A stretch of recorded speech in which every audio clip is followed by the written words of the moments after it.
Kingdom's not a word we use so much these days. If it crops up anywhere, I suppose it's in the United Kingdom we might mention, or we might read our kids a story at bedtime which mentions a sort of fairy tale world where there was a king who reigned over a kingdom.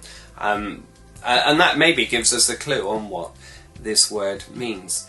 Kingdom, the place where a king rules, and his kingdom might extend down to the sea in the south and across to the river or over to the forest or whatever, and the king would rule with his courtiers and all of that, his kingdom.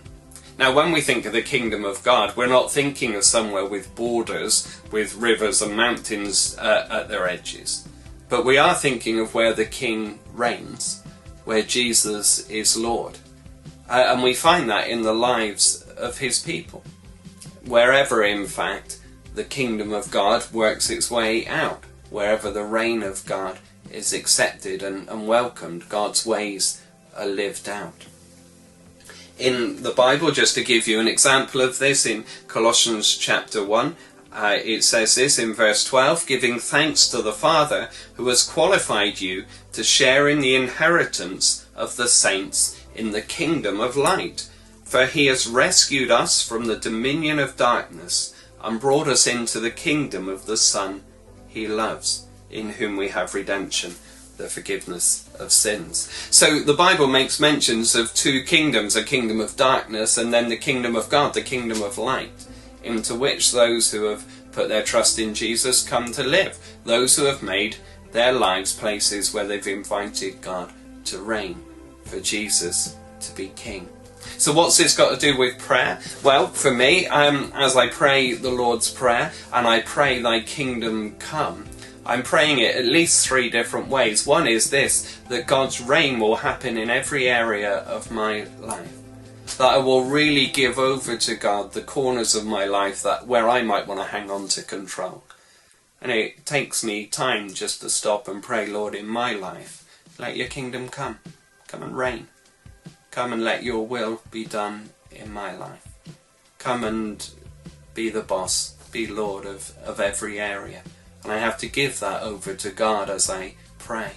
And I'm praying it for others as well. People who don't know the joy of having Jesus Christ with them in life.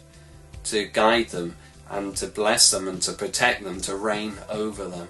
And so I'm praying for other people as well.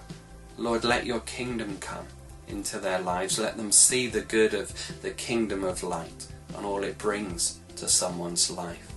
And I'm praying it as well for my community and for my city. Lord, let your kingdom come.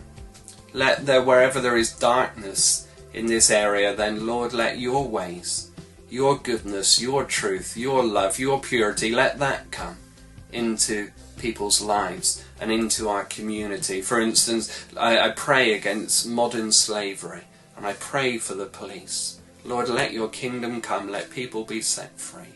Let good and integrity and righteousness and honesty be upheld in our community. Lord, let your kingdom come. And you can pray that into areas of your town or city or community.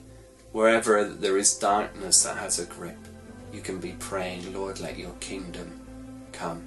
So I pray it for my own life, into every area of my life. I want the Lord to reign, Jesus be king. I'm praying it for others, Lord, let your kingdom come. Let people see the goodness of following Jesus.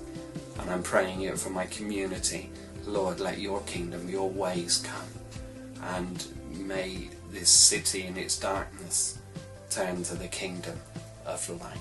So I hope that just helps in praying that next phrase of the Lord's Prayer. God bless you.